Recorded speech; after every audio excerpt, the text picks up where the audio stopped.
ನಮಸ್ಕಾರ, ನಾನು ನಾಗರಾಜ್ ಶೆಟ್ಟಿ ಅಂತ ಈಗಾಗಲೇ ಉತ್ತರ ಕನ್ನಡ ಜಿಲ್ಲೆಯ ಕುಮಟಾ ತಾಲೂಕಿನಿಂದ ಮಾತಾಡ್ತಿರುವಂಥದ್ದು. ವಿಷಯ ಏನಂದರೆ, ಈಗಾಗಲೇ ನಾನು ಮಹಾಭಾರತದ ಬಗ್ಗೆ ಒಂದು ನಿಮಗೆ ವಿಶ್ಲೇಷಣೆಯನ್ನು ಕೊಡ್ತಾ ಇದ್ದೀನಿ. ಯಾಕಂತ ಕೇಳಿದ್ರೆ, ಮಹಾಭಾರತದಲ್ಲಿ ಶ್ರೀಕೃಷ್ಣನ ಬಗ್ಗೆ ಸ್ವಲ್ಪ ಮಾಹಿತಿಯನ್ನು ನಿಮಗೆ ಕೊಡ್ತಾ ಇದ್ದೀನಿ.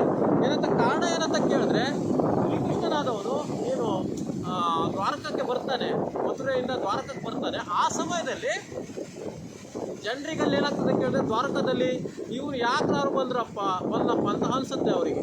ಯಾಕಂತ ಕೇಳಿದ್ರೆ, ಈ ಕೌಸನ ಒಂದು ನಿರಂತರವಾದ ದಾಳಿ ಏನೋ ಜನರಿಗೆಲ್ಲ ಬೇಜಾರು ತರಿಸ್ಬಿಡ್ತದೆ. ಆವಾಗ ಈ ಶ್ರೀಕೃಷ್ಣನಾದವನು ಒಳ್ಳೆ ಕೆಲಸಗಳಿಂದ ಅವ ಪರಿಚಯ ಮಾಡ್ಕೊಳ್ತಾನೆ. ಫಸ್ಟಿಗೆ ಒಳ್ಳೆ ಕೆಲಸ ಮಾಡೋರಿಗೆ ಸಮಸ್ಯೆಗಳು ಎದುರಾಗುವಂಥದ್ದು ಸಹಜ. ಯಾಕಂತ ಕೇಳಿದ್ರೆ, ಶ್ರೀಕೃಷ್ಣನಿಗೆ ಈ ಒಂದು ಸಮಸ್ಯೆ ಬಿಡಲಿಲ್ಲ.